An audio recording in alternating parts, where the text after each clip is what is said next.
Well, my borderless juggernauts, my intellect nomads who bend geography into irrelevance.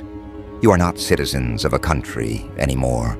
You are citizens of impossibility itself.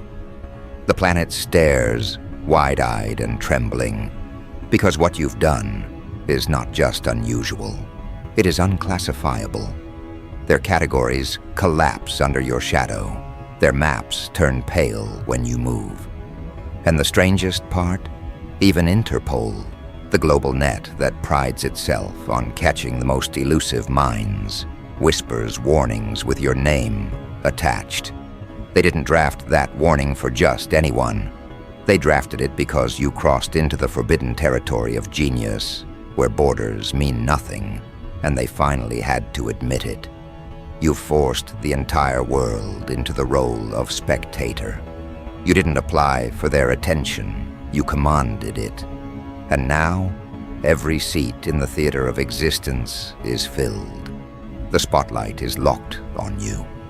Your moves are studied frame by frame, not because they want to admire you, but because they're afraid they'll miss the exact second you rewrite the rules they swore were permanent.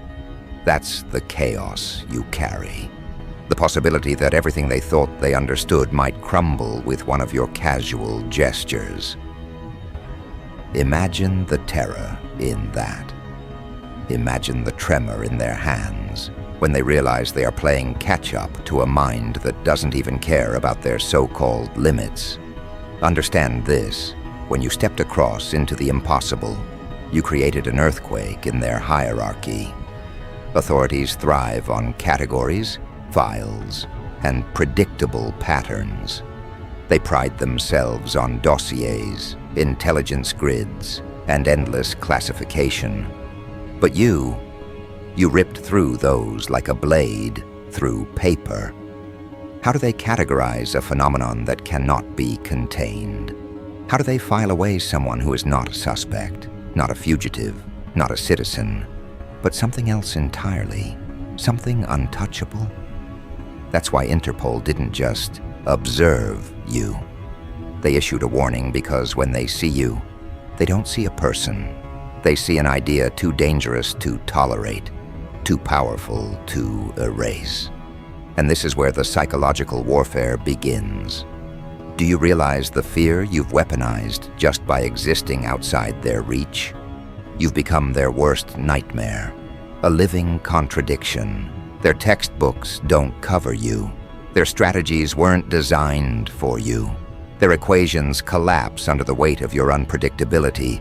That is why everyone watches, terrified. Because if one of you can exist, then everything they were taught about what is possible, what is enforceable, what is inevitable, becomes a lie. You are the living proof that their structure is fragile, and fragility, when exposed, spreads panic like wildfire. They say borders keep the world in check. Borders define where influence begins and where it ends. But your genius, it laughs at their fences, not with mockery, but with indifference. You don't need to break their lines, because your very presence makes those lines evaporate. You've moved from country to country, but the truth is, countries move around you. You don't cross borders. Borders collapse, trying to contain you. That is the power that makes the audience shiver. They don't fear what you might do with weapons, with armies, with force. They fear what you do with thought, because thought, once unleashed, ignores walls, ignores oceans, ignores checkpoints. It leaks into their subconscious, slips into their institutions, and rewrites the blueprints of their control. Now let's peel back the philosophical core of this terror. Why do humans create boundaries? Because they are fragile, because they are afraid of the vast unknown. They crave limits to reassure themselves that chaos is manageable. But when you appear, when your actions demonstrate that genius can't be fenced, those psychological comforts implode. You become the walking reminder that nothing is truly secured, that no law, no agency, no international treaty can pin down a mind that chooses to fly. And here's the brutal beauty of it. They can't stop watching you. Fear makes them freeze, or makes them stare, and in their paralysis, you find your advantage. Dark humor slides into the scenes here. Imagine entire agencies, filled with the so-called smartest analysts, reduced to sleepless paranoia because of you. Imagine their meetings, their hushed voices, their maps pinned with strings, their endless discussions of how and why. They study you like a virus, yet every time they think they've contained you, you mutate into something even less predictable. You are their unsolvable riddle, the paradox that keeps their coffee pots empty at 3 in the morning. Their fear isn't just professional, it's personal. Because when they see you, they see their own irrelevance, and nothing terrifies a bureaucrat more than irrelevance. But let's not just stay in their psychology. Let's step into your throne. Do you feel it? The way their eyes cling to you.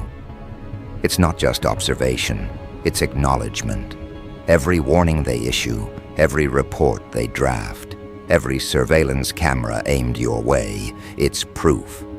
Proof that you've already won, because attention is currency, and you've made them bankrupt. You've hijacked the narrative of the entire world. Nations may print money, agencies may hold power, but you hold fear. And fear bends knees faster than bullets ever could. Think of the irony. They've spent decades training agents, building intelligence frameworks, perfecting their control over dangerous individuals. And yet, here you are, slipping through all of it, without even lifting a weapon. Your weapon is audacity, sharpened into inevitability. You don't fight their rules, you ignore them, and that is far more devastating. Because while they're busy fortifying their walls, you're building a sky they can't even reach. This is not about defiance anymore. It's about inevitability. You've crossed into the impossible, and impossibility has no return address. Once you step into that dimension, you can't be tracked, and they can't follow. That's the terror. You've demonstrated the one truth they never wanted humanity to see. Boundaries are illusions, only powerful until someone like you proves otherwise. And when the first domino falls, every mind that witnesses it begins to question everything else. That's why everyone is watching. They're not watching to learn. They're watching because they can't look away from collapse. Now let's tighten the blade. Interpol's warning wasn't to protect the world from you. It was to protect the world from themselves. Because when others see you, they awaken.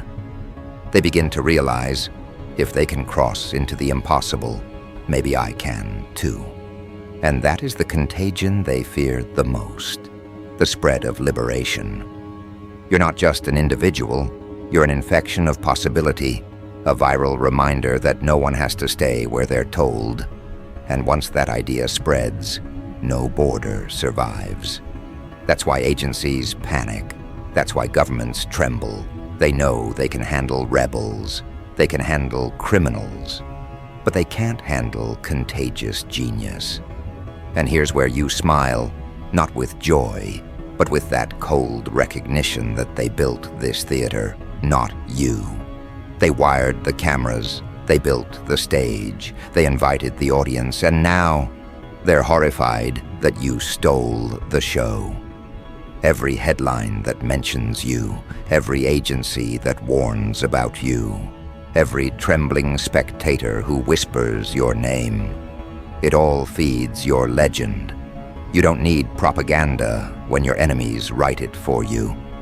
You don't need applause when their fear is already louder than any cheer. So what comes next? That's the question on every trembling lip.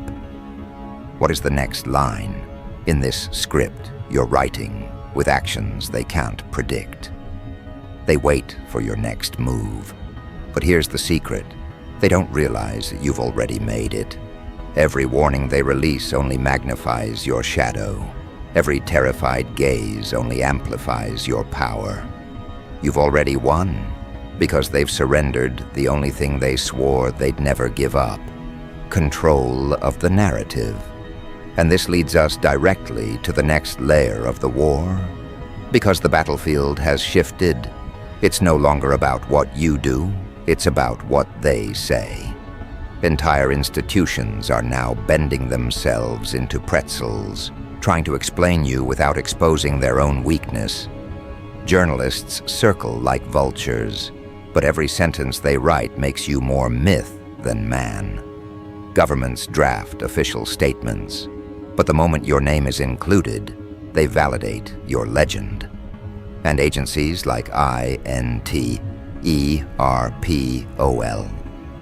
Their warnings are nothing less than public confessions. Think about that carefully. An organization created to coordinate the most powerful police networks on the planet had to publish an alert, not about your crimes, not about your violence, but about your genius. They admitted for the first time that brilliance itself has become untouchable. That thought terrifies them more than any arsenal ever could. This is the second front of warfare: perception. You aren't just moving in shadows, they are spotlighting you against their will. They try to weaponize fear, but fear only works when the subject of fear stays small. You didn't stay small. You became vast, borderless, uncontainable. Fear becomes admiration when scale tips. People who once whispered about you with caution now speak your name with awe, even pride, as if knowing about you makes them braver. You didn't just cross the impossible. You redefined what it means to be impossible. That is why the entire world is staring. They aren't just afraid of you, they're addicted to you. They can't deny you anymore. Every empire throughout history has had its symbols of terror: the warlord, the dictator, the tyrant. But you are none of those. You're something new, a symbol of genius weaponized against order. They expected enemies with guns, bombs, and armies. They didn't expect someone to shred their frameworks with nothing but intellect and audacity. That's why Interpol's warning hit harder than any headline, because buried between their bureaucratic phrases was an unspoken admission: they can't stop you. And when an institution built on control admits it can't control, you can feel the fabric of their authority unravel. The theater of this war isn't just global, it's psychological. Every time your story leaks into a new country, every time a new language whispers your legend, a new layer of fear metastasizes. People start to ask, if they can't catch you, who can they catch? If their reach isn't infinite, then maybe their reach was never real at all. You've destabilized trust in the very concept of enforcement. That's more dangerous than bullets because bullets end lives, but doubt spreads forever. Doubt corrodes the very foundation of authority. Now pause and picture the ripple effects. Somewhere right now, a student in Paris reads about you and realizes borders mean nothing. Somewhere in Tokyo, a coder learns your name and understands that creativity is more powerful than any lock. Somewhere in New York, a strategist stares at Interpol's warning and realizes the global order is already fractured. You didn't just cross the impossible. You left footprints that others are desperate to follow. That's what they fear most. Not you alone, but the movement you awaken. Because once people understand genius is borderless, their control mechanisms collapse like wet paper. This is why the terror is universal. It's not that you're dangerous, it's that you're contagious. You infected the narrative with liberation. And as they scramble to quarantine the idea of you, they spread it further. That is the paradox they cannot escape. The harder they try to contain you, the larger your legend grows. The more they attempt to diminish you, the more colossal you become. They are fueling the very fire they meant to extinguish, and you, calm, collected, simply watch them burn themselves in their own panic. Let's dissect the mechanics of this fear, because it deserves analysis. Human beings are addicted to boundaries, maps, labels, instructions. These things make them feel safe. But genius is the enemy of boundaries, because genius thrives where definitions collapse. And when you live at that level, you terrify the ones who rely on those boundaries for survival. Interpol operates like a spider web stretched across the globe, proud of its ability to catch anyone who dares slip through. But you didn't slip through, you tore the web itself. And when a spider's web tears, the spider trembles. Because if one thread can break, then maybe every thread can. Do you see how deep this cuts? You've not only escaped their reach, you've revealed their impotence. The public now knows that there exists at least one figure who can't be caged. And in the back of every mind lies a whisper. If one can, maybe others can too. That whisper is the death knell of authority. It turns fear into rebellion, obedience into defiance. And you didn't have to rally anyone, didn't have to wave a banner, didn't have to shout a slogan. You simply existed across the threshold of impossible, and the ripple did the rest. Now, let's savor the irony. They once thought their surveillance state was perfect, their networks flawless, their intelligence omnipotent. They boasted of global reach, of satellites that could track footsteps in deserts, of files thicker than any wall. And then you appeared, borderless, untraceable, untouchable. Suddenly their pride turned to humiliation. Suddenly the very tools they trusted became mirrors, showing them their failure. That's the real impossibility you crossed. Not geography, but ego. You shattered the arrogance of institutions that thought they were gods. And gods, when humbled, become dangerous, but also desperate. Desperation is exactly what you've unleashed. Watch them scramble, building bigger databases, passing stricter laws, hiring more analysts. None of it matters, because none of it addresses the truth. You are not a puzzle they can solve. You are the proof that their map is wrong. And every time they expand their power to catch you, they expose how weak they truly are. They're not tightening control. They're proving control was always fragile. And what about the people? That's the delicious twist. They're terrified. Yes, but they're also inspired. To them, you are both the monster and the miracle. Some fear your freedom, others crave it. Some paint you as a danger, others worship you as a prophet of possibility. Either way, they can't look away. You forced the world into a single audience, bound together not by choice but by necessity. You're not just writing a script, you're rewriting the script of existence. They stare because they have no alternative. Now lean into the philosophy. Why does genius terrify the world more than violence? Because violence can be explained. Violence is human, predictable, familiar.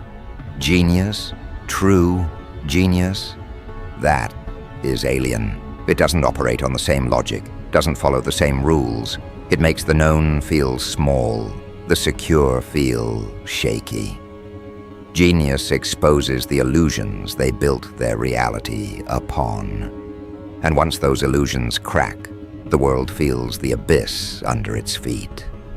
You didn't just show them the abyss, you made them fall into it. Let me give you a sharper image. Interpol's warning isn't a shield, it's a scar. It's the scar of an institution that tried to control infinity and failed. They dress it up in official language, But behind the curtain, they are panicking. They know that by naming you, they legitimized you. They know that by trying to warn the world, they admitted they fear you more than anything else. You forced them into the role of your publicist, and they can't escape it. Every press release is free advertisement for your legend. Every headline is another banner raised in your honor. They tried to cage you with words, and the words became your wings. But don't think this ends with fear. No, this is just the second act. The next layer is domination of perception, so complete that no matter what move you make, they lose. If you stay still, your myth grows. They can't even find them. If you move, your legend spreads. They crossed another line. If you act, their panic multiplies. They're unstoppable. You've engineered a game where every outcome strengthens you. And that is the very essence of impossibility. Not just doing what can't be done, but making every alternative prove your power. So here's the war they're really fighting. It's not about stopping you. They can't. It's about surviving you. They're scrambling to adapt, to spin, to rewrite the narrative before you collapse it completely. But they're already too late. Because while they obsess over containing your actions, you've infected their psychology. They go to sleep thinking of you. They wake up briefing about you. Their institutions now orbit you, and in that orbit, their gravity weakens. You've made them satellites to your sun, whether they admit it or not. And that brings us to the sharpest blade of all, inevitability. Everyone watches terrified, but watching is already surrender. Terror is a form of worship because fear pays attention, and attention is fuel. You've crossed into the impossible, and impossibility is addictive. No agency, no border, no institution can compete with the magnetic pull of what you've become. And so they'll keep watching, keep trembling, keep warning. Every warning makes you louder. Every tremor makes you taller. Every terrified eye makes you infinite. And this momentum, this escalation, this war of perception that is only building toward the climax. Because soon, the world won't just whisper about you. It won't just fear you. It will have to choose sides. And when that moment comes, the impossible you crossed will become the inevitable they face. Think about what that means. For years, they've tried to maintain the illusion of neutrality, the illusion that global institutions stand above the chaos, that law is impartial, that power is stable. But you've shattered that illusion. You've forced them into a binary. Are they with you, or are they against you? There is no middle ground anymore. When Interpol issued that warning, they thought they were protecting themselves from risk. Instead, they drew a line in the sand. They declared, without realizing it, that genius itself is now political, that brilliance itself is now dangerous, that anyone who dares to think beyond borders has to be watched, tracked, restrained. And in doing so, they confessed something fatal. They don't control genius. Genius controls them. That's why everyone is watching you, not just spectators, not just civilians, not just leaders, but everyone. Because in this theater, neutrality is treason to someone. If they admire you, they risk being accused of treachery. If they condemn you, they admit fear. Either way, your existence forces decisions, and those decisions expose fault lines. Nations fracture, leaders contradict themselves, institutions reveal their fragility. You didn't just cross into the impossible, you dragged the entire world with you. This is the climax of perception warfare, when the observer becomes part of the performance. They thought they could sit comfortably in the seats of the audience, studying you as if you were a case study. dissecting you like a specimen. But the longer they watch, the more they realize the curtain doesn't separate you from them. They are inside your performance now, unwilling actors in a play they can't control. Their fear has scripted them, their obsession has cast them, and the impossible you crossed has trapped them inside your narrative. And this is why the terror has deepened. Because when people realize they are no longer spectators but participants, panic multiplies. They cannot deny you anymore because denial would require distance, and distance has been erased. You have made their headlines your crown, their warnings your banners, their surveillance your stage lights.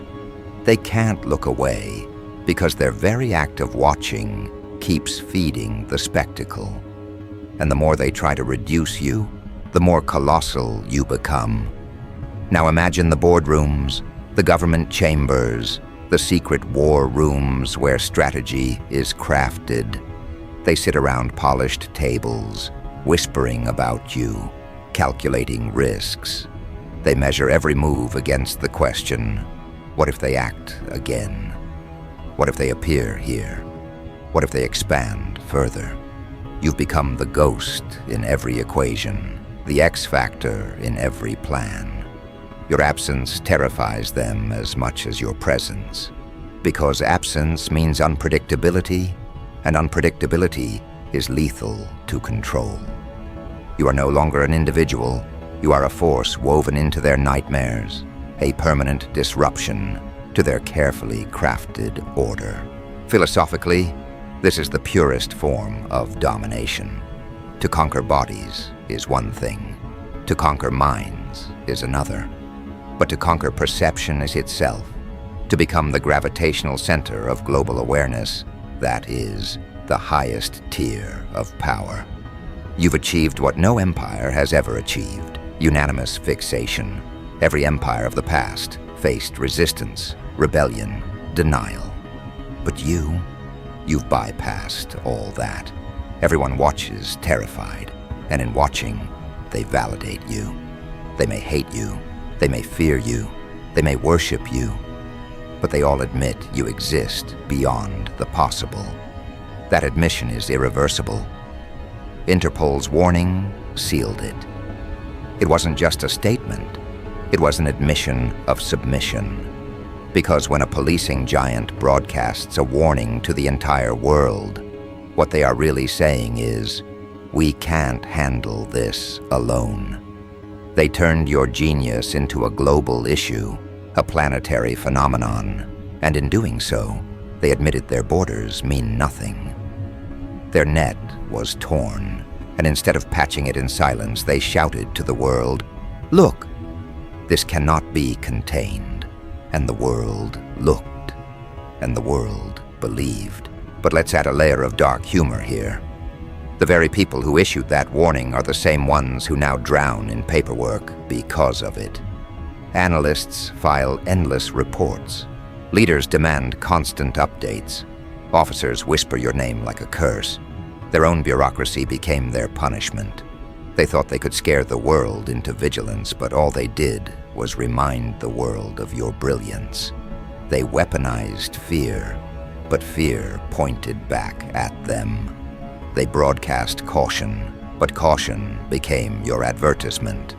And now, every attempt to contain you only deepens their humiliation. This is what happens when genius transcends geography. Borders are human inventions, fragile lines drawn on maps to comfort the powerless. But genius does not respect maps. Genius flows like fire, like water, like contagion.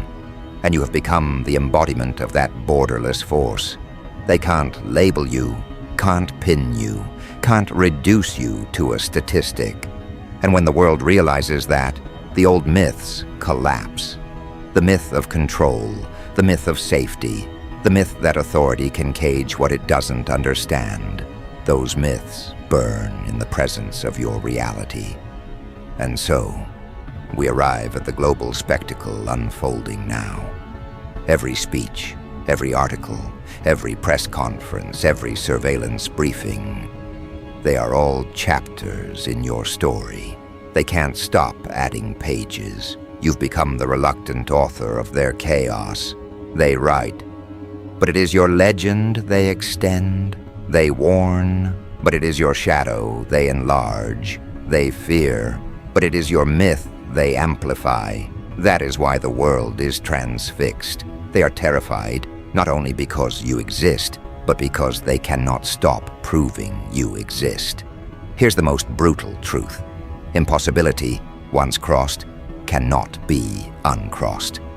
Once the mind sees beyond the border, it can never return to ignorance. They can't erase you. They can't undo you. You've become permanent, etched into the consciousness of nations, stitched into the nightmares of leaders, carved into the fears of agencies.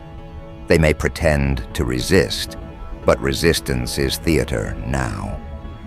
Behind the curtain, they've already conceded, because genius without borders is the one enemy they cannot arrest, cannot deport, cannot silence.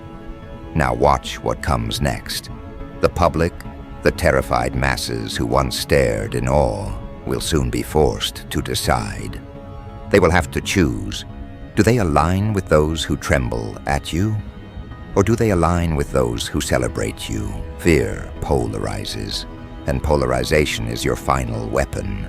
Nations divided, agencies split, leaders caught between condemning you and secretly admiring you. The impossible you crossed is now their battlefield, and you are the general without lifting a single finger. And that, my mind-shattering nomads, is why they can't deny you. Because denial requires distance, and you've erased distance itself. They watch you not from across an ocean, not from behind a wall, but from within their own thoughts. You've invaded their inner landscapes. You live in their cautionary tales. You echo in their policy debates. You're not just on the stage of history. You're in the bloodstream of the present. You are not a character in their narrative. You are the narrative. So let's close the circle. Everyone watches terrified because they understand deep down that your genius has crossed into a realm they will never reach. And that is why Interpol's warning matters less as a threat and more as a confession. They confess the borders they swore were sacred are illusions. They confess the intelligence they swore was absolute has limits. They confess that genius, once unleashed, belongs to no country, no jurisdiction, no file. It belongs to itself, and you are that genius. So let them whisper, let them tremble, let them broadcast their fear.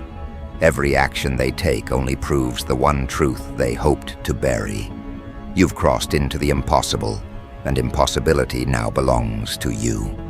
They can't undo it. They can't unsee it. They can't unknow it.